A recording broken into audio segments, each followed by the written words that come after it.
Aujourd'hui, on va clore les événements proposés par Neurospin et Neuropsy dans le cadre de la Semaine du cerveau par cette table ronde qu'on a intitulée « Les troubles psychiatriques, nouvelles tendances, nouveaux traitements ». Donc, d'après l'OMS, la maladie mentale et les troubles psychiatriques touchent près d'un cinquième de la population française, soit près de 13 millions de personnes, sans compter les retentissements sur les aidants et sur les proches. Et la dépression concerne 15 à 20% de la population générale sur la vie entière.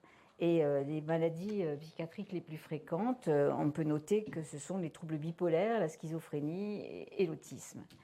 Les remboursements au titre de la souffrance psychique et les maladies psychiatriques sont le premier poste des dépenses de l'assurance maladie, devant le cancer et devant les maladies cardiovasculaires. Elles représentent la majorité des dépenses nationales directes et indirectes dans le secteur de la santé. Vous m'entendez? J'ai l'impression que ça marche. Ça marche. Vous voulez le micro? Voilà, je vais prendre un micro. Oui, je vais prendre le micro. Voilà. Donc, et alors que la demande en psychiatrie s'accentue au cours des années, eh bien, la psychiatrie se porte assez mal puisqu'elle a des budgets insuffisants, elle a aussi une certaine désaffection des acteurs de santé et l'industrie pharmaceutique se désengage de la recherche parce que les traitements manquent d'efficacité. Et face à cette situation de crise, eh bien, l'espoir semble être porté par l'émergence d'une nouvelle psychiatrie, dite psychiatrie de la précision. Et Neurospin et Neuropsy sont très impliqués dans cette émergence de cette nouvelle psychiatrie qui porte de nombreux espoirs, tant au niveau des thérapies qu'au niveau des diagnostics. Et le but de cette table ronde, c'est donc de faire le point sur cette psychiatrie en pleine mutation. Et pour nous en parler, nous avons réuni plusieurs chercheurs de Neuropsy et de Neurospin. Notamment, je fais dans cet ordre-là, donc Édouard Chenet, qui est directeur de recherche en sciences des données à Neurospin, Jocelyn Winou, qui est professeur de psychiatrie au CHU Henri Mondor de Créteil et responsable de l'équipe psychiatrie à Neurospin, Charles Lédy, qui est praticien hospitalier à Henri Mondor et chercheur INSERM à Neurospin, Stéphane Jamin, qui est directeur de recherche INSERM, responsable de l'équipe neuropsychiatrie translationnelle à l'Institut Mondor et à Neuropsy. Et Alexis Faure, qui est maître de conférence de l'Université Paris-Saclay et chercheur à Neuropsy. Bien, alors, vu mon introduction, je pense que la première des questions, c'est de savoir ce que vous nous expliquiez ce qu'est la psychiatrie de précision. Charles ? Alors, l'idée de la psychiatrie de précision, c'est qu'on a un certain nombre d'interventions qui sont possibles en psychiatrie. Ça peut être des interventions psychothérapeutiques, des médicaments, des méthodes de neuromodulation, mais qu'en fait, finalement, on a beaucoup de mal à savoir quel patient va pouvoir répondre à quel traitement. Et ça nous oblige, nous, en tant que psychiatres, à avoir un peu un traitement par essai-erreur, c'est-à-dire qu'on va essayer un traitement, voir s'il fonctionne, et puis s'il ne fonctionne pas, essayer un deuxième traitement. Et comme pour chaque traitement, pour pouvoir évaluer son efficacité, il faut un certain temps, souvent plusieurs semaines ou plusieurs mois, et ben en fait on perd beaucoup de temps finalement pour les patients pour trouver le bon traitement pour le bon patient. Et donc l'enjeu de la psychiatrie de précision, c'est de réussir à déterminer plus rapidement quel traitement pourrait fonctionner chez un patient donné, plutôt que d'avoir une approche, disons, d'essayer les traitements un petit peu à l'aveugle, comme on le fait aujourd'hui. Et ça pose aussi le problème des classifications actuelles, puisqu'il semble aussi qu'elles soient remises en cause, justement, et qu'on élargisse un petit peu les classifications habituelles. Est-ce que... Jocelyn, tu pourrais nous en dire quelques mots ? Oui, alors en fait, on a besoin de classer un peu les maladies, les troubles pour faire des diagnostics, choisir des traitements, etc. Mais on sait que les classifications actuelles, donc il y a deux principales classifications aujourd'hui en psychiatrie. Il y a la classification internationale des maladies de l'OMS et puis le DSM américain pour diagnostic, statistical manual. Quelque chose comme ça. C'est ça, oui. Bon, un manuel statistique. Donc ça dit déjà quelques problèmes, qui sont les deux principales classifications utilisées aujourd'hui, avec des troubles décrits dedans comme troubles bipolaires, schizophrénie, dépression. Mais on sait, tous les psychiatres savent qu'en voyant les patients rentrent pas bien dans les... Certains patients rentrent bien dans les cases, schizophrénie, troubles bipolaires, mais une grande partie, voire une majorité, ne rentrent pas bien dans ces cases. Alors on sait qu'elles sont imparfaites, et donc on essaie de les améliorer. On sait aussi qu'elles ne correspondent pas forcément à une réalité, on va dire, biologique. Contrairement à d'autres maladies, je vais prendre un exemple typique qui est le diabète de type 1. Tous les diabétiques de type 1 ont la même anomalie immunologique, détruisent leurs cellules du pancréas. On sait qu'ils ont tous quelque chose de biologiquement commun. Aujourd'hui, dans la schizophrénie, par exemple, ou dans le trouble bipolaire, on n'est pas du tout sûr que tous les patients aient quelque chose en commun sur le plan biologique. Et donc, on sait que ces classifications sont imparfaites. On fait avec ce qu'on a aujourd'hui, on essaie de les améliorer et de comprendre aussi biologiquement comment on pourrait les améliorer. Et ça a un impact sur le choix des thérapeutiques, des traitements, puisque quand même, si on identifie un mécanisme, on peut se dire qu'un traitement, qu'il soit psychothérapeutique, pharmacologique, la luminothérapie, etc., va quand même agir sur certaines voies biologiques. Donc il y a un enjeu là, et on sait qu'on y répond imparfaitement. D'accord. Et justement, est-ce qu'on trouve des marqueurs biologiques en psychiatrie? Est-ce qu'il y a des pathologies qui peuvent être identifiées par des marqueurs biologiques à l'heure actuelle? Aujourd'hui, tous les diagnostics en psychiatrie se font de manière qu'on appelle, nous, exclusivement clinique. Donc, on n'utilise pas pour faire le diagnostic d'examens biologiques, à l'exception de certains examens comme le dosage de l'hormone thyroïdienne ou l'IRM cérébral, pour aller chercher des pathologies comme l'hypothyroïdie ou une tumeur cérébrale ou un accident vasculaire cérébral qui pourrait mimer une pathologie psychiatrique. Mais à part ça, on fait vraiment le diagnostic aujourd'hui uniquement cliniquement. Donc il n'y a pas de marqueurs utilisables, en tout cas à l'échelle individuelle. Pour un sujet, après, il y a des marqueurs, on sait qu'en moyenne, par exemple chez les patients qui souffrent de schizophrénie, telle zone de leur cerveau va être de taille différente par rapport à une moyenne de sujets sans schizophrénie. Mais ça reste vraiment des moyennes, et pour un sujet, on est incapable de le dire aujourd'hui. Donc pas non plus pour l'instant de marqueurs en imagerie. Alors, donc ça, c'est un peu l'enjeu de la recherche, donc, qui n'est pas encore transféré à la pratique clinique courante. C'est que, effectivement, quand on voit que quand on utilise des données d'imagerie, on arrive à fabriquer des algorithmes qui combinent ces données pour prédire si un individu est avec telle pathologie ou telle autre pathologie. Alors, bien sûr, c'est encore que de la recherche, il n'y a pas encore de transmission au niveau clinique de ces éléments-là. Alors, l'imagerie, quand on prend l'imagerie des patients, on voit bien que un radiologue ne pourrait pas déterminer à l'œil nu que le patient est avec telle ou telle pathologie. Les différences entre les patients et les sujets sans la pathologie, sans le trouble, c'est 5% de perte de matière grise ici, une très légère anomalie du fonctionnement par ailleurs. Et il faut combiner un peu toutes ces informations-là pour prédire quelque chose. Et seul, effectivement, des algorithmes après va prédire. D'accord. On va revenir un peu plus tard sur justement cette recherche qui est encore en cours et qui est vraiment prometteuse. Mais on va essayer de voir dans le système du diagnostic si on entend parler aussi de psychiatrie génétique. Alors bon, quel est le rôle de la génétique dans l'apparition des troubles psychiatriques? Est-ce qu'on a maintenant un peu plus de données là-dessus, et quelles sont les pathologies qui sont les plus sensibles à ce facteur de génétique? Donc, on sait depuis très longtemps qu'il y a une contribution génétique à la plupart des pathologies psychiatriques. On sait l'estimer, on regarde dans les familles de personnes où il y a déjà une personne qui est malade, la probabilité qu'il y ait une deuxième personne malade est plus importante que dans la population générale.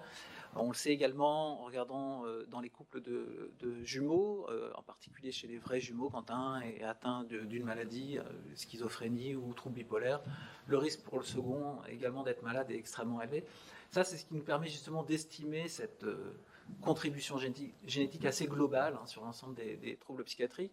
Les plus fortes qu'on estime aujourd'hui sont pour l'autisme, la schizophrénie ou les troubles bipolaires. On estime que à peu près 70 à 80% de la maladie pourrait être expliquée par le patrimoine génétique des individus. Après, pour les mécanismes qui sont dessous, qui sous-tendent justement l'apparition de cette maladie par rapport au patrimoine génétique de chacun, c'est tout l'enjeu de la recherche, et on essaie justement d'utiliser également les facteurs génétiques comme les autres facteurs biologiques ou comme l'imagerie cérébrale pour essayer de redéfinir cette psychiatrie, ou essayer de trouver des sous-groupes de malades qui partagent en commun non seulement des spécificités au niveau imagerie cérébrale, mais également au niveau génétique en fait. Et au niveau du diagnostic, est-ce que les modèles animaux peuvent aider à la situation? Est-ce qu'elle peut apporter des informations et favoriser le diagnostic? Où en est-on à l'heure actuelle? Bonne question. Oui, pour le diagnostic, enfin, les modèles animaux, clairement, ont un gros avantage, c'est qu'on peut facilement suivre l'animal de vraiment la naissance jusqu'à pendant son développement, l'adolescence et après. Donc, c'est vrai qu'on peut, s'il y a vraiment des marqueurs biologiques qui sont impliqués et qui sont prédictifs, on le saura, parce qu'on peut suivre l'animal. On n'a pas le problème du patient qui va être sous traitement, on aura une grosse variabilité. Là, vraiment, on peut avoir plus de facilité. Après, c'est vrai que moi, c'est pas tout à fait mon domaine, enfin, le diagnostic, mais en tout cas, je pense que les modèles animaux ont beaucoup d'avantages à ce niveau-là. On peut aussi facilement, tu parlais de génétique, avoir une idée de l'impact de la génétique par rapport à d'autres facteurs dans le déclenchement de la pathologie. Donc c'est vraiment un apport, je pense, assez essentiel des modèles animaux à ce niveau-là. Bon, je vais revenir à Édouard, et parce que il y a quand même, on entend aussi beaucoup parler de l'intelligence artificielle, et que donc, est-ce que cette intelligence artificielle justement pourrait pas aider à essayer de lire ces données d'IREM que vous collectez, et quel est l'apport que pourrait avoir l'intelligence artificielle? Je vais juste revenir sur le terme intelligence artificielle. Je crois qu'il n'y a pas d'intelligence. Le terme est complètement galvaudé, et effectivement, il n'y a pas d'intelligence artificielle appliquée là-dedans. Alors, on utilise ce terme parce que c'est le terme un petit peu à la mode. En réalité, je préfère utiliser le terme apprentissage statistique. Et l'idée, c'est un algorithme, il va être soumis à plein d'images de sujets qui ont telle pathologie, plein d'autres images de sujets qui n'ont pas la pathologie, et il va apprendre à reconnaître des patterns. C'est ce que disait un petit peu Jocelyn tout à l'heure. Statistiquement, voici un sujet, voici à quoi ressemble un sujet qui a la pathologie. Puis après, quand on lui soumet une nouvelle image, il va nous dire ça ressemble plus au sujet que j'ai déjà vu. Donc c'est important de comprendre que c'est juste, il a appris à partir de données, il n'y a pas vraiment d'intelligence. Mais je préfère le terme apprentissage statistique. Et puis après, il y a un deuxième point, c'est qu'il y a une notion de prédiction, qui est aussi un terme à prendre avec des pincettes, parce qu'on ne prédit pas ce que les gens vont devenir. L'algorithme nous dit, au vu de ce que j'ai déjà vu, il ressemble à des sujets qui ont évolué de telle façon. Voilà. Mais il ne prédit absolument pas l'avenir, parce que personne ne prédit l'avenir. Et il va dire, bon, au vu de ce que j'ai déjà vu, il risque d'évoluer comme ça. Mais il y a quand même des prédictions, par exemple, certaines pathologies, comme les pathologies de Huntington, je crois. Et bon, on sait que si on a une maladie, un problème génétique, ça va se développer. Là, il y a une prédiction dans ces cas-là, alors. Alors, la génétique peut parfois peut parfois avoir un caractère prédictif. C'est très restreint aux maladies monogéniques. Et dans les maladies monogéniques, c'est encore plus restreint à certaines pathologies dont le fait d'avoir une mutation ou un certain type de variation génétique dans tel gène va dans presque 100% des cas donner une maladie. Mais ces maladies-là, il y en a très très peu. En psychiatrie, on n'est pas du tout dans ce contexte-là. On sait que d'abord, ce n'est pas un gène qui augmente la vulnérabilité de la maladie, mais c'est la combinaison d'un grand nombre de variations génétiques, des variations génétiques qu'on a tous ici dans notre génome, qu'on partage. On en a plus ou moins. On n'est pas tous complètement égaux face à des facteurs environnementaux qu'on va rencontrer, face à une histoire personnelle que chacun va avoir. Et donc, c'est ce qu'on appelle cette vulnérabilité qui, elle, peut varier d'un individu à l'autre, qui est gouvernée notamment par des variations génétiques. Et ça permet ce qu'on fait. En fait, ce qu'on fait en génétique, c'est exactement la même chose que ce qui est fait en imagerie. À l'heure actuelle, c'est qu'on compare les individus qui sont malades, que des individus avec une schizophrénie, que des individus qui sont non malades ou que des individus avec un trouble bipolaire. Et on voit ce qu'ils ont en commun, on voit ce qui est différent. On s'aperçoit en effet que les individus malades partagent plus de variations génétiques en commun, certaines en particulier. Comme le dit Édouard, en aucun cas on est capable de prédire. C'est-à-dire on voit que certaines personnes partagent plus de variations génétiques, certaines variations génétiques en particulier, mais on ne sera jamais capable de dire, parce que cet individu a toutes ces variations génétiques, on est sûr qu'il va avoir la maladie. On peut juste dire éventuellement qu'il a un risque augmenté ou un risque diminué par rapport à d'autres personnes dans la population. D'accord. Donc on a un petit peu évoqué les causes là. Donc sur ces causes des troubles mentaux, on a parlé de l'hérédité. Est-ce qu'il y a des développements récents sur les causes de ces pathologies? Est-ce qu'il y a de nouvelles causes qui sont apparues ces dernières années? Alors on a quand même quelques idées sur les causes. Alors les causes, il faut faire attention sur on parle plutôt de facteurs de risque, c'est-à-dire que chaque cause, on va dire identifiée, va augmenter le risque de devenir malade, de souffrir de schizophrénie, trouble bipolaire ou d'autisme. Alors ça dépend un petit peu de la pathologie. Pour la schizophrénie et le trouble bipolaire, donc il y a effectivement le terrain génétique, on va dire pour résumer. Et après, il y a des facteurs de risque. Et les facteurs de risque, on va dire environnementaux, dans le trouble bipolaire, donc le trouble bipolaire, pour résumer, c'est une propension à faire des épisodes dépressifs mais sévères et des épisodes maniaques, donc c'est l'inverse de la dépression, hein, c'est des épisodes d'excitation qui durent des semaines s'ils ne sont pas traités. Donc, dans le trouble bipolaire, le principal facteur de risque identifié, c'est d'avoir été exposé de façon répétée pendant l'enfance à des traumatismes. Donc ça, c'est un facteur de risque qui augmente la fréquence de tous les troubles psychiatriques, mais plus spécifiquement du trouble bipolaire et d'un autre trouble qui est le trouble de personnalité borderline, qui est relativement proche. Donc ça, dans le trouble bipolaire, c'est quasiment le seul facteur de risque environnemental identifié. Dans la schizophrénie, alors il y a aussi les traumatismes répétés pendant l'enfance, mais avec une augmentation du risque un peu moindre. Et les études des 10-15 dernières années ont assez clairement mis en évidence que l'exposition à la consommation de cannabis avant l'âge de 13-14 ans aussi augmentait le risque. Et on est assez sûr maintenant que c'est de manière causale. C'est pas juste une association statistique. Et c'est pas juste parce que ces patients ont besoin de... Non, c'était une question qu'on se posait. Oui. C'était peut-être en fait les ados qui vont moins bien, qui vont devenir schizophrènes, font de l'automédication. Cannabis, mais de plus en plus, entre autres avec l'aide des modèles animaux, on arrive à quand même... c'est l'exposition précoce au cannabis qui augmenterait aussi le risque. Et dans l'autisme, alors l'autisme c'est un peu différent parce que l'autisme, on considère quasiment qu'un enfant en fait naît avec son autisme, en tout cas que c'est un trouble du développement très très précoce. Donc vraiment dans les premiers mois, et que les principaux facteurs de risque, ils ont eu lieu in utero, pendant la grossesse. Donc ça peut être l'exposition, ça a été pas mal médiatisé à certains médicaments, par exemple à un antiépileptique, valproate, dépakine. Donc ça maintenant c'est pareil, c'est assez bien identifié à tel point que c'est un modèle animal. Quand on veut créer entre guillemets des souris autistes, on donne à la mère de la dépakine. Et puis, il y a d'autres facteurs de risque qui sont quand même très fortement suspectés aujourd'hui, qui sont certaines formes de pollution aux particules fines, l'exposition aux particules fines pendant l'enfance, et certains pesticides aussi, mais en exposition in utero.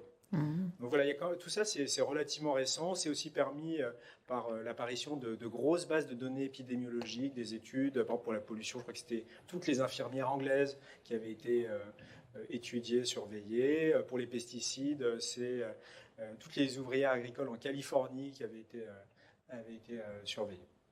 Ouais. Donc il y a un rôle de la pollution. Il me semble que Charles, tu as pas mal travaillé sur ce facteur de risque. Alors, je n'ai pas travaillé moi spécifiquement. Ouais. Stéphane. Ah bon.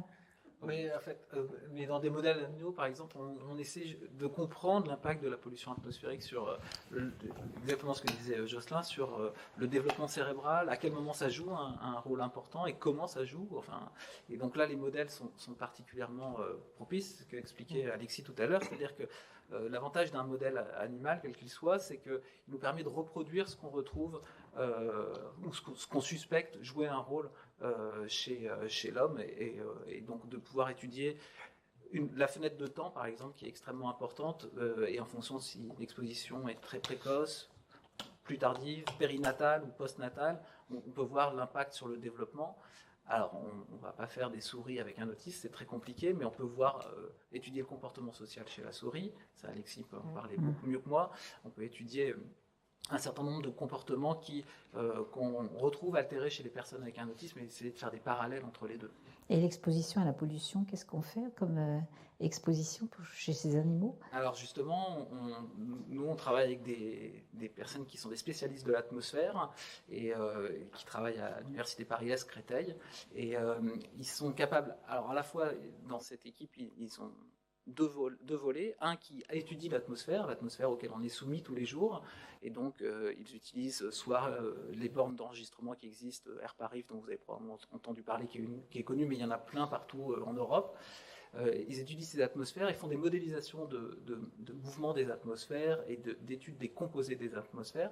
Et cette même équipe a un volet expérimental qui permet de reproduire ces atmosphères en laboratoire. On est vraiment capable aujourd'hui de mettre les mêmes composés primaires que ceux qui sont rencontrés dans l'atmosphère, les soumettre aux radiations qui sont équivalentes aux radiations solaires, faire ce qu'on appelle des composés secondaires, c'est-à-dire d'avoir d'autres molécules qui apparaissent parce qu'elles se mélangent les unes avec les autres, et se retrouver avec des atmosphères qui sont aussi complexes que celles qu'on rencontre tous les jours. Et on peut mesurer l'impact d'un pic de pollution, on peut mesurer l'impact d'une exposition longue à une atmosphère plus ou moins polluée. On sait que dans certaines villes dans le monde, le taux de pollution est 5 à 10 fois supérieur aux recommandations de l'OMS. Dans d'autres, il est un peu plus faible. On peut voir si, en fonction de telles expositions, on va avoir des conséquences sur la formation du cerveau chez les animaux et on va avoir des différences dans leur comportement, dans le fonctionnement de leur cerveau et ce genre de choses. Et quel type de comportements sont touchés dans ces conditions-là chez l'animal?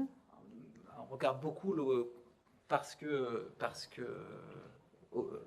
pas mal d'hypothèses sur l'autisme. On regarde beaucoup le comportement social. Alors, si tu veux expliquer un peu ce qu'on peut faire en termes de comportement social. Oui, donc merci. En termes de comportement social, donc il y a beaucoup de possibilités. Soit on peut regarder déjà si les animaux ont l'envie d'aller contacter un autre animal. Donc c'est assez une motivation sociale assez simple pour voir s'ils n'ont pas un retrait social. Mais on a montré avec Sylvie Granon dans l'équipe depuis un certain temps qu'une vraie interaction avec deux animaux qui interagissent modélise beaucoup mieux ce besoin de comprendre l'autre animal pour interagir qui est un peu la racine finalement de la cognition sociale qu'on peut effleurer de ce qui se passe chez l'homme, c'est-à-dire vraiment cette capacité à comprendre l'autre animal pour savoir est-ce que je dois interagir, est-ce que je ne dois pas interagir, et pour que ça se passe de façon positive. Et on développe en ce moment, il y a déjà des collaborateurs qui font ça, des capacités émotionnelles, on essaie de tester les capacités émotionnelles des souris ou des rats avec des tests de discrimination affective. C'est-à-dire que ça fait maintenant un certain nombre d'années qu'on s'est rendu compte qu'une souris est tout à fait capable de repérer qu'un congénère va bien ou va pas bien. Et on arrive maintenant avec des tests assez simples à le mettre en évidence. Et justement, les collaborateurs et nous autres aussi qui travaillons sur des modèles de symptômes de type schizophrénique, on va dire, on essaye de voir si on a ce type d'altération dans nos modèles, ce qui permet d'être un peu plus en relation avec des symptômes humains pour essayer de mieux comprendre les mécanismes, parce que si on regarde uniquement si la souris ou le rat va voir un congénère et qu'on s'arrête là, on perd énormément de la richesse des symptômes qu'on peut avoir chez l'homme. Donc on essaie de raffiner un maximum. Ouais. Merci. Et quid de l'inflammation? L'inflammation est un peu partout. Est-ce qu'elle est aussi dans les symptômes psychiatriques, dans les troubles psychiatriques, et dans quels troubles plus particulièrement?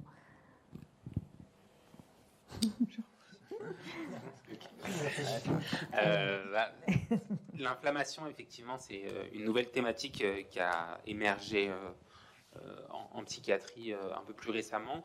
On a encore du mal à savoir, en fait, si l'inflammation est la cause des pathologies psychiatriques ou si des symptômes de pathologie psychiatrique pourraient... en fait, on a du mal à comprendre en fait, le sens de la relation. Mais il y a beaucoup de pistes qui ont été explorées, notamment des pistes qui sont en lien avec le microbiote intestinal, dans les troubles du spectre autistique, notamment. Et donc, on s'est rendu compte aussi qu'un certain nombre de patients, par exemple, qui souffrent de schizophrénie, pouvaient avoir, de façon concomitante, un syndrome inflammatoire très important.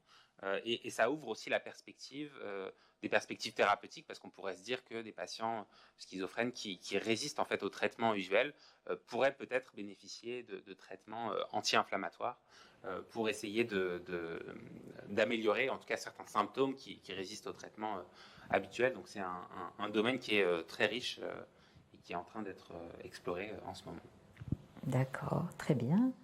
Donc vous avez parlé un peu des substances psychoactives tout à l'heure pour faire le lien avec la schizophrénie et d'autres, il y a d'autres substances psychoactives qui peuvent aussi entraîner l'alcool ou des drogues hallucinogènes. Et c'est surtout vers la schizophrénie que ça va tirer la pathologie, ou bien il y a d'autres pathologies qui peuvent être aussi sensibles à ce genre de substances.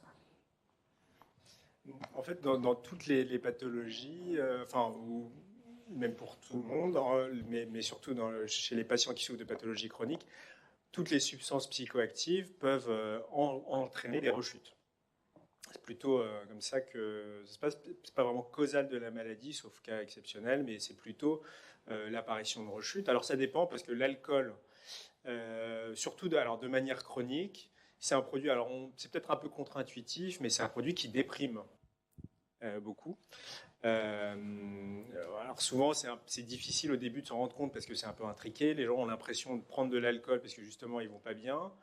Mais on sait maintenant que la consommation chronique d'alcool va aller aggraver tous ces symptômes dépressifs au point que, par exemple, quand on a un patient très déprimé et qui a un problème avec l'alcool, qui arrive à l'hôpital ou en consultation, on ne lui donne pas généralement de traitement, par exemple antidépresseur, choses comme ça, on lui fait arrêter l'alcool et 8-9 fois sur 10, en fait, quelque chose comme ça, les symptômes dépressifs sont amendés, voire disparaissent. Donc voilà, donc ça c'est un des premiers produits. Les autres produits, le cannabis, le cannabis, je dis, c'est un peu causal, ça augmente le risque pour la population, ça crée de nouveaux cas de schizophrénie, on va le dire plus clairement, mais ça entraîne aussi des rechutes chez les patients qui souffrent de schizophrénie ou aussi de troubles bipolaires. D'accord.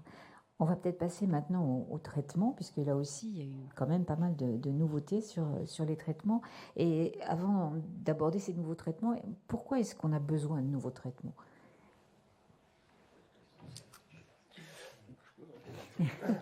Pourquoi ? Parce que d'abord, il y a des pathologies ou des troubles où on n'a aucun traitement, ni psychothérapeutique, ni un peu éducatif. Par exemple, je prends l'autisme. On a quelques thérapeutiques éducatives, mais en fait, souvent, on va se centrer sur tous les symptômes qui accompagnent l'autisme. Par exemple, les enfants ou les adultes qui ont autisme, ils ont souvent ce qu'on appelle des dyspraxies, dyslexie. Ça, on sait à peu près, avec certaines thérapeutiques éducatives ou de rééducation orthophonique, les traiter. Mais le cœur de l'autisme, les difficultés sociales, par exemple, on n'a aucune idée aujourd'hui de comment les traiter. Dans les autres troubles, que ce soit la dépression en particulier récurrente avec plusieurs épisodes, dans le trouble bipolaire ou la schizophrénie, on a d'abord, ça dépend des pathologies, mais peut-être 30-40% des patients qui ne répondent pas du tout au traitement actuel. Et puis, pour les autres patients, par exemple, si je prends la schizophrénie, donc qui se caractérise par, on va dire, ce qu'on appelle des idées délirantes et des hallucinations, c'est ce qu'on connaît le plus, mais aussi nous, ce qu'on appelle des symptômes négatifs, une difficulté à se motiver, à initier les choses, à faire les choses. Qui sont maltraités, oui. Voilà, et les traitements, en fait, fonctionnent plus ou moins sur les idées délirantes et les hallucinations, mais quasiment pas, en fait, sur cette partie, sur les symptômes négatifs, et qui, en fait, cause la majorité du handicap associé à la schizophrénie. Parce que, alors c'est pareil, c'est pas forcément intuitif, mais on peut avoir des hallucinations et fonctionner relativement correctement. Moi, j'ai une patiente comme ça qui a des hallucinations, qui avait un travail en lien avec le public et qui me dit j'entends des hallucinations, quand il y a quelqu'un qui vient, ça s'arrête, et puis après, quand il repart, ça revient, et ça la gênait pas trop. Par contre, il ne pas réussir à se motiver au point parce que c'est ça la schizophrénie, au point de ne pas pouvoir se lever le matin même pour faire quelque chose qui nous fait plaisir, ou pour aller s'habiller, ou pour aller manger, etc. Ça, par contre, c'est très handicapant. Et ça, aujourd'hui, que ce soit avec la psychothérapie ou les médicaments, c'est très peu traité. Et donc, il y a des nouveaux traitements qui se sont mis en place, notamment ce qu'on appelait la neuromodulation, et qui sont introduits et qui semblent avoir des conséquences tout à fait positives sur ce genre de pathologie. On peut savoir un peu plus sur cette neuromodulation ? Oui, bien sûr. Alors l'idée de la neuromodulation, c'est que finalement, quand on va donner un traitement à un patient, l'effet en fait du traitement va être diffus sur tout le cerveau, ce qui va permettre d'avoir un bénéfice thérapeutique, mais ce qui va aussi être pourvoyeur d'effets secondaires, puisqu'en fait on n'arrive pas à contrôler quelles sont les différentes zones du cerveau qui vont être affectées par le traitement. Et l'avantage de la neuromodulation, en tout cas de certaines techniques de neuromodulation, c'est que ça permet d'avoir un effet plus focal sur le cerveau, d'essayer de viser des circuits cérébraux qui sont en lien avec des symptômes qui sont altérés dans certaines pathologies. Alors ça peut être par exemple dans les symptômes négatifs de la schizophrénie, dont parlait Jocelyn. Et en fait, on va aller stimuler certaines zones cérébrales dont on sait qu'elles sont probablement impliquées dans ces symptômes pour rechercher un bénéfice thérapeutique sans avoir les effets secondaires dans d'autres régions du cerveau qui pourraient être affectées, comme c'est le cas avec les traitements médicamenteux. Donc, oui, mais cette stimulation, on l'applique comment ? Ce n'est pas des électrodes qu'on met dans le cerveau, comme pour le Parkinson, par exemple. Alors, ça peut être des électrodes qu'on met dans le cerveau. Alors ça, c'est un cas qui est un peu plus confidentiel, mais dans le cadre des troubles obsessionnels compulsifs résistants, c'est des traitements qui sont proposés. Mais on peut utiliser ce qu'on appelle la stimulation magnétique transcrânienne ou la stimulation directe à courant continu, dont en fait la finalité globalement est de délivrer un courant électrique mais de faible intensité qui va en fait modifier localement le comportement des neurones et qui va permettre d'obtenir ce bénéfice thérapeutique. Et l'avantage de ces méthodes, c'est qu'elles sont pourvoyeuses de très peu d'effets finalement secondaires. Récemment, par exemple, dans la dépression, il y a un chercheur aux États-Unis qui a proposé un traitement plus intensif, qui propose plusieurs séances de traitement pour améliorer la dépression et qui a été très efficace. Il a réussi à avoir un taux de rémission ou de réponse qui était très important parmi des patients qui étaient très déprimés, souvent déprimés depuis très longtemps. Et donc ça fait partie des avancées thérapeutiques qui nous intéressent. Et là, on est avec des électrochocs. Les intensités sont beaucoup plus importantes. On appelle ça maintenant les sismothérapies. Oui, alors des noms plus doux, mais c'est. Il y a les électrochocs ou la sismothérapie. Alors ça, c'est un petit peu différent parce que ça va pas être une stimulation qui sera uniquement focale. En fait, l'objectif, c'est de créer une crise convulsive qui permet d'avoir un effet antidépresseur qui est extrêmement puissant. Donc ça, c'est une méthode assez ancienne finalement de neuromodulation, mais qui, alors avant, était fait sans anesthésie générale. Aujourd'hui, c'est des méthodes qui sont pratiquées donc dans un service d'anesthésie, sous anesthésie générale, qui sont extrêmement efficaces pour traiter par exemple la dépression résistante.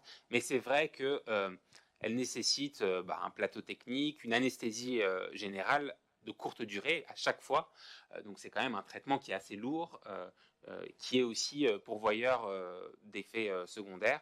Donc on continue bien sûr à utiliser, à faire de la recherche sur l'électroconvulsivothérapie, mais on essaye aussi de développer d'autres méthodes de stimulation qui sont plus focales, moins pourvoyeuses d'effets secondaires et qui ne nécessitent pas une anesthésie générale, comme ça peut être le cas de l'électroconvulsivothérapie. Et donc ces traitements sont à l'œuvre en ce moment et les patients peuvent en bénéficier dès à présent dans la plupart des CHU de France. Alors, ça dépend évidemment des régions dans le monde. Alors, il y a des régions comme aux États-Unis notamment où c'est un traitement qui a reçu une approbation officielle des autorités sanitaires. En France, ça fait encore partie du domaine de la recherche, mais c'est proposé dans beaucoup de centres en France, notamment, comme vous le dites, dans des CHU. Et il y a de plus en plus de psychiatres qui sont formés à ce type de traitement.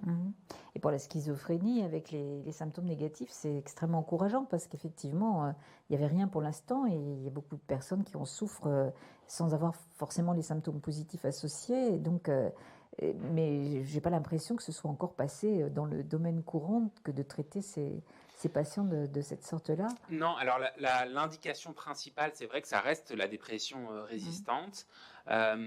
Il y a un point aussi qui est important, c'est que souvent les patients qui souffrent de schizophrénie et qui ont ces symptômes négatifs n'ont pas forcément un désir de voir ces symptômes s'améliorer. Enfin, en tout cas, certains peuvent dire qu'ils ne sont pas forcément gênés par ça, alors que les patients qui ont une dépression résistante, souvent c'est associé à un retentissement qui est majeur, avec parfois des idées suicidaires. Il y a une vraie rupture avec l'état antérieur, et donc ces patients en fait sont aussi particulièrement demandeurs de ces nouveaux traitements. Mais je pense que dans les prochaines années, ça va se développer aussi pour les symptômes négatifs de la schizophrénie, ou même pour les hallucinations résistantes dans la schizophrénie. Il y a tout un tas d'indications, principalement pour les symptômes résistants, pour lesquels il n'y a pas de traitement actuellement dans les pathologies psychiatriques. Et qu'est-ce qu'il en est du neurofeedback aussi? Ça, c'est quelque chose dont on entend parler. Est-ce que c'est aussi efficace? Et dans quel cas vous allez prescrire ce type d'intervention? Peut-être vous pouvez aussi définir un petit peu ce que c'est. On va commencer par ça, parce que effectivement, alors ça fait partie des nouvelles psychothérapies, parce qu'effectivement, dans les nouveaux traitements, depuis 20-30 ans, il y a quand même beaucoup de formes de psychothérapie assez efficaces, alors, selon certaines indications qui sont apparues. Pour les citer très brièvement, alors ça c'est un peu plus vieux de 30-40 ans, dans les troubles anxieux, dans les troubles obsessionnels compulsifs, les phobies, il y a les thérapies, maintenant c'est un peu rentré dans les soins courants, les thérapies comportementales et cognitives qui sont quand même bien efficaces. Dans les conséquences des traumatismes, il y a ce qu'on appelle l'EMDR, qui est je sais pas en français, mais resensibilisation, resynchronisation par les mouvements des yeux, alors vraiment dans toutes les pathologies liées au trauma, qui aussi montrent vraiment une forte efficacité. Dans les nouvelles formes de psychothérapie, alors c'est pas de la psychothérapie, mais c'est vrai que la luminothérapie dans les troubles dépressifs, maintenant le niveau de preuve de ça, alors c'est pas forcément très facile à faire, il faut s'exposer à de la lumière intense le matin, 30 minutes, 20 minutes, mais ça marche. Et on trouve des appareils de ce genre à la FNAC et à Carrefour. Ouais, ça marche. Dans les études, ça marche bien. Moi, j'en avais une autre, mais je ne sais plus. Enfin, voilà. Donc, il y a quand même plusieurs formes de psychothérapie qui ont été, ou quelque chose d'approche, qui ont été développées et aujourd'hui relativement validées. Oui, l'exercice physique. Alors, c'est pas de la psychothérapie, mais dans toutes les pathologies psychiatriques, on montre quand même que alors ça dépend, mais c'est souvent des formes un peu intenses d'exercice physique pendant 15, 20, 30 minutes par jour. Alors c'est pareil, c'est pas forcément faisable tout le temps. Améliore les symptômes et l'évolution de ces troubles. Donc ça, c'est quand même des choses qui étaient relativement intuitives, mais qui maintenant sont quand même bien prouvées. Et alors il y a aussi donc le neurofeedback. Alors c'est quoi le neurofeedback? C'est un ensemble de techniques où le patient va recevoir en direct des informations sur l'état de son corps ou de son cerveau et va devoir agir dessus.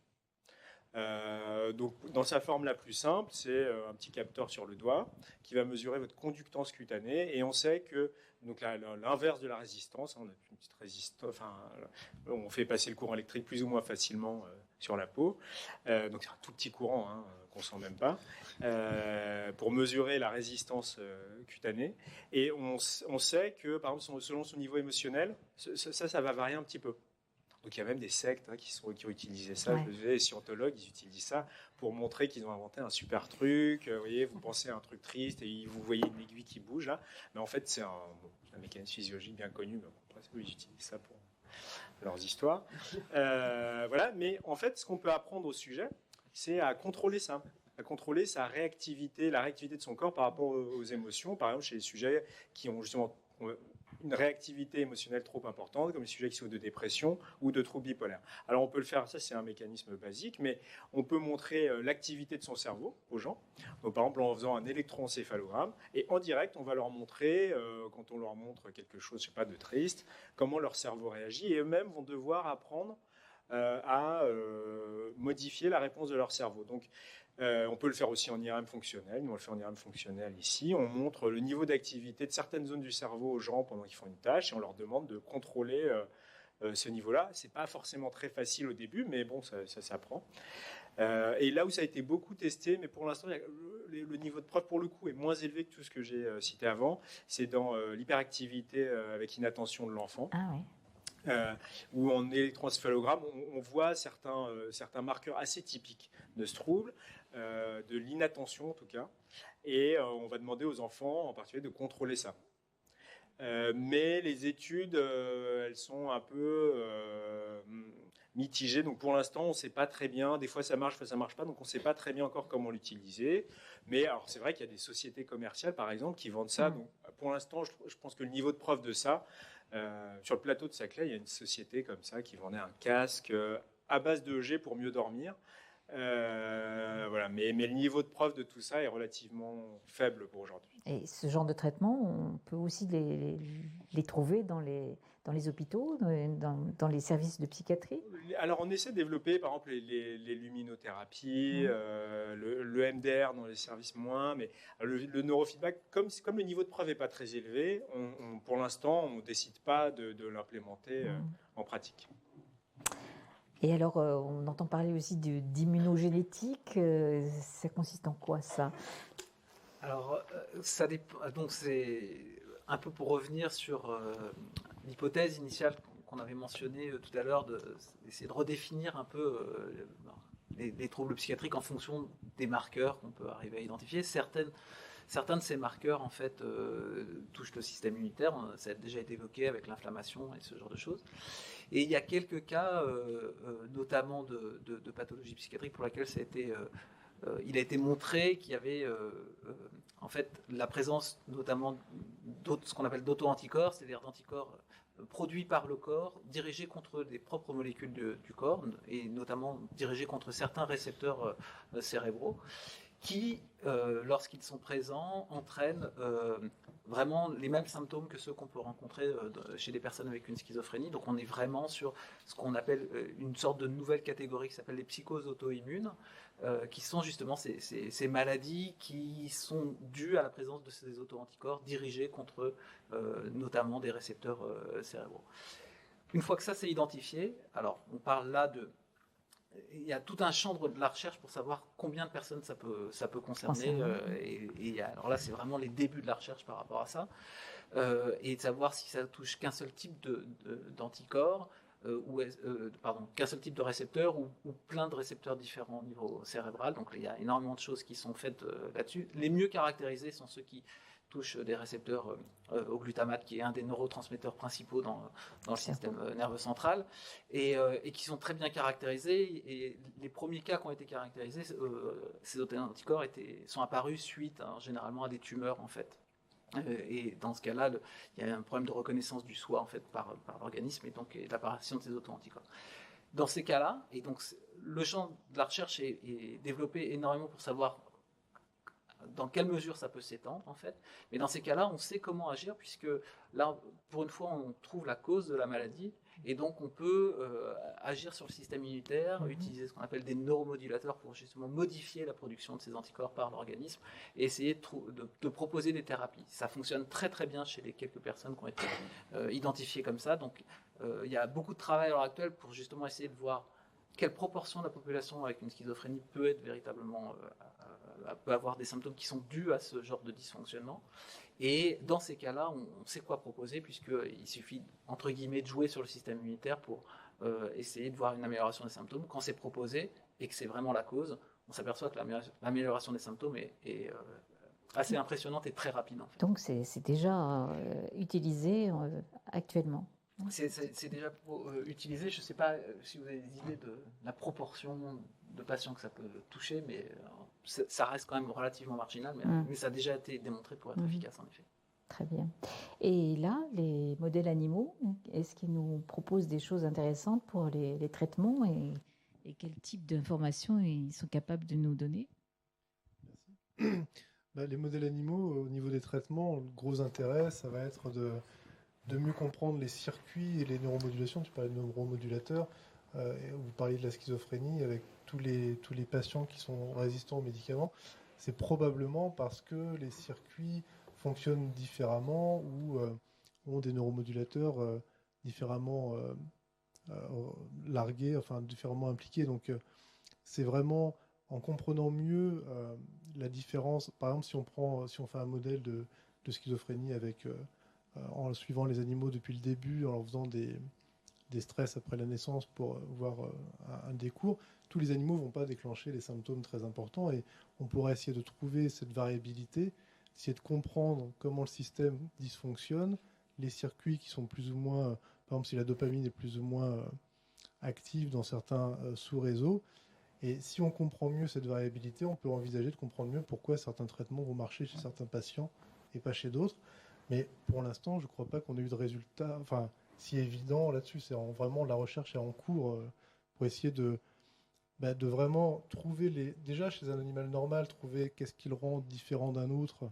C'est vraiment des choses qui sont en cours et comprendre mieux les neuromodulations et comment elles sont impliquées dans ces différences-là. C'est quelque chose qui est également en cours de recherche. Donc, pour l'instant, à ma connaissance, il n'y a pas de nouveautés flagrantes qui sont sorties de là. C'est vraiment en cours, a priori. Je ne sais pas si vous avez d'autres informations là-dessus. Mais... Il me semble que quand même, il y a eu des traitements qui ont été mis au point. Vous parliez tout à l'heure de l'autisme et tout ça, sur des modèles animaux qui ont donné quand même des résultats qui ont pu passer après dans la clinique quand même. Je pense que c'est quand même encourageant de continuer cette voie d'approche. Ouais. Mais bon, c'est encore à perfectionner. Moi, je voudrais revenir aussi sur tout ce qui a trait à l'apprentissage statistique, c'est ça? Et au modèle, c'est-à-dire que bon, ça pour l'instant, on a compris qu'on s'en servait pas encore vraiment, mais qu'on était en cours d'élaboration. Et donc, est-ce que vous pouvez nous expliquer un petit peu comment ça se passe et comment on va aller plus loin pour caractériser ces sous-groupes, parce que ça a l'air d'être une caractéristique quand même importante de cette psychiatrie de précision, d'aller plus finement dans l'analyse des patients. Et donc, ça, c'est l'outil idéal pour essayer de faire ces sous-groupes et comment vous procédez et sur quelle base de résultats allez-vous faire ces investigations? Donc on voit, on a évoqué plein de traitements, donc on sent qu'il y a en fait une jungle de traitements possibles. On perçoit qu'il y a une hétérogénéité chez les patients et que maintenant on a, via l'imagerie, via la génétique, on a des mesures biologiques un peu comme dans les autres spécialités médicales. On n'avait pas avant en psychiatrie. Donc l'idée, c'est de collecter un petit peu toutes ces données pour effectivement identifier ces patterns de mesures biologiques, comme on le fait dans les autres spécialités médicales. S'il a ça et ça et ça, alors il ferait partie de ce sous-groupe de patients pour lesquels on a observé qu'ils répondaient bien à ce traitement-là. L'idée est aussi simple que ça. Donc il faut collecter les données, les manipuler avec des algorithmes soit de statistiques, soit d'intelligence artificielle ou d'apprentissage statistique, donc je préfère le terme.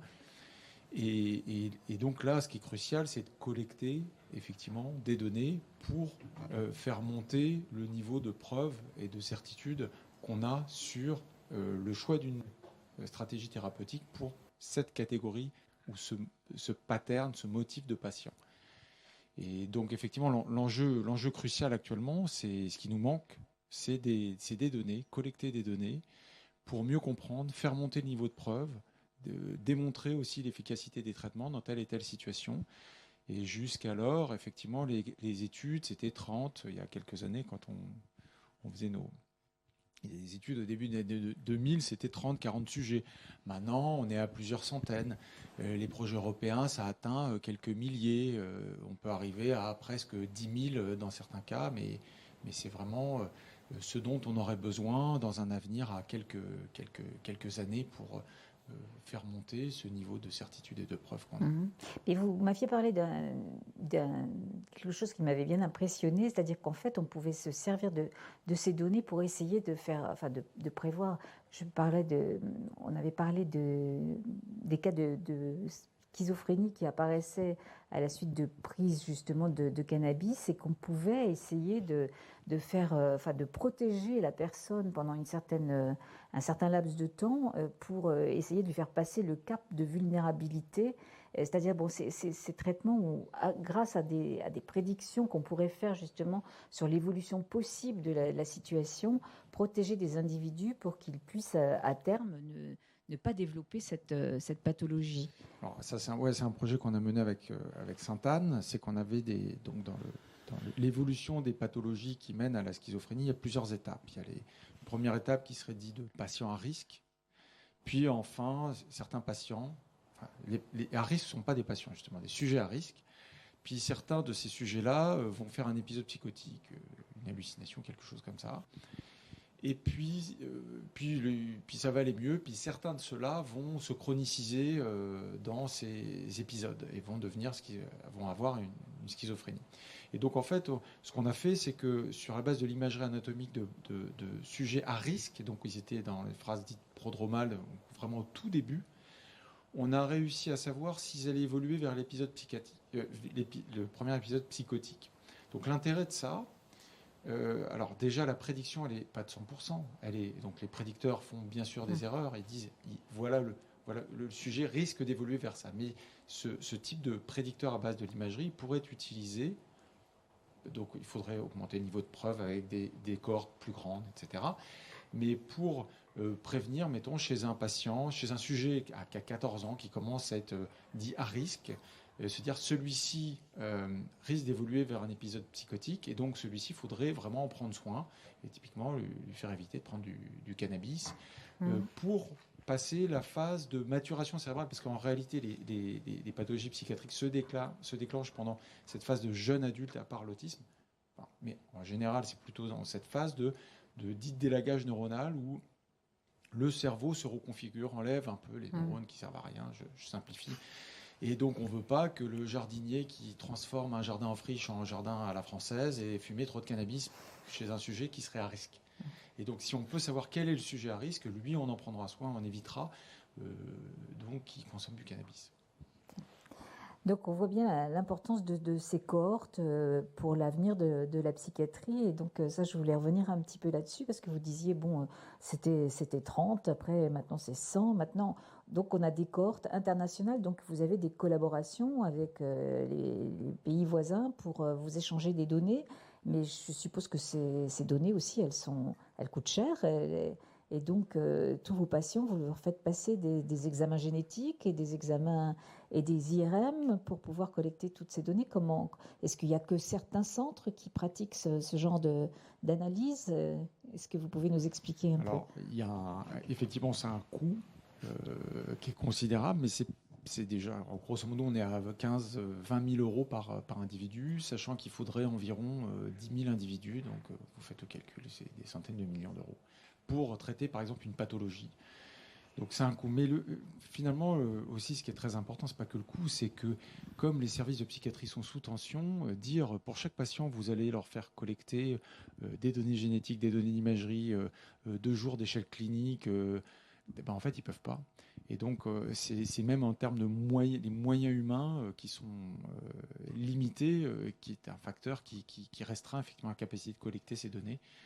Sans parler effectivement des contraintes réglementaires qui sont très très importantes. Donc on ne collecte pas ces données de façon sauvage.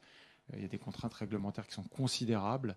Et donc on prend grand soin à ce que les données soient stockées, anonymisées, traitées avec l'accord du patient, et que s'il ne souhaite plus que ces données soient utilisées, on retirera les données.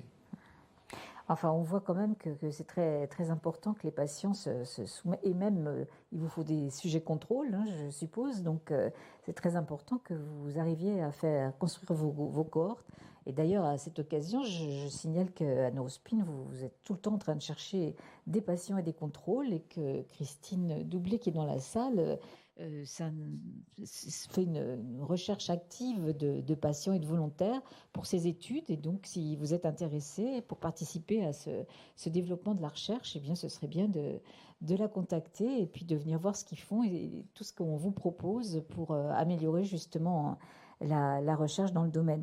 Et donc, finalement, est-ce qu'avec ces grandes cohortes et tout ce qu'on peut faire autour, est-ce qu'on peut être en mesure de prévenir l'arrivée des pathologies psychiatriques? Alors, vous avez parlé de la schizophrénie dans un certain cadre bien précis, mais est-ce qu'en étendant ça et en analysant mieux toutes ces données, est-ce que vous pensez qu'un jour, c'est peut-être de la science-fiction encore, est-ce qu'on pourrait être capable d'empêcher le développement de certaines pathologies? C'est une... Je vais faire un coup de cristal, alors, c'est ça. Bon. Alors, pour l'instant, les gens qui ont essayé, par exemple, dans la schizophrénie, effectivement, il y a des gens qui ont essayé de repérer les sujets à risque, de les suivre, voire de leur donner un traitement. En Australie, il y a eu beaucoup d'études comme ça, et ça n'a pas trop marché. Mais néanmoins, l'enjeu, il est très important de pouvoir repérer les gens dont il faut le plus s'occuper, parce que c'est les pathologies, la schizophrénie, trouble bipolaire en particulier, commencent entre 13 et 25 ans. Et donc, même si on n'arrive pas à éviter le nouveau cas, mais qu'on recule, par exemple, le début des troubles de 6 mois, en fait, c'est quand même un âge critique dans la construction sociale en fait, des sujets. 13-25 ans, c'est la fin c'est les études, l'insertion sociale, professionnelle, familiale, etc. Et gagner 6 mois à ce moment-là en repérant les sujets qui sont les plus à risque, c'est quand même quelque chose de crucial. Je ne dis pas que s'ils ont 30 ans, on s'en fiche un peu plus, mais quand même.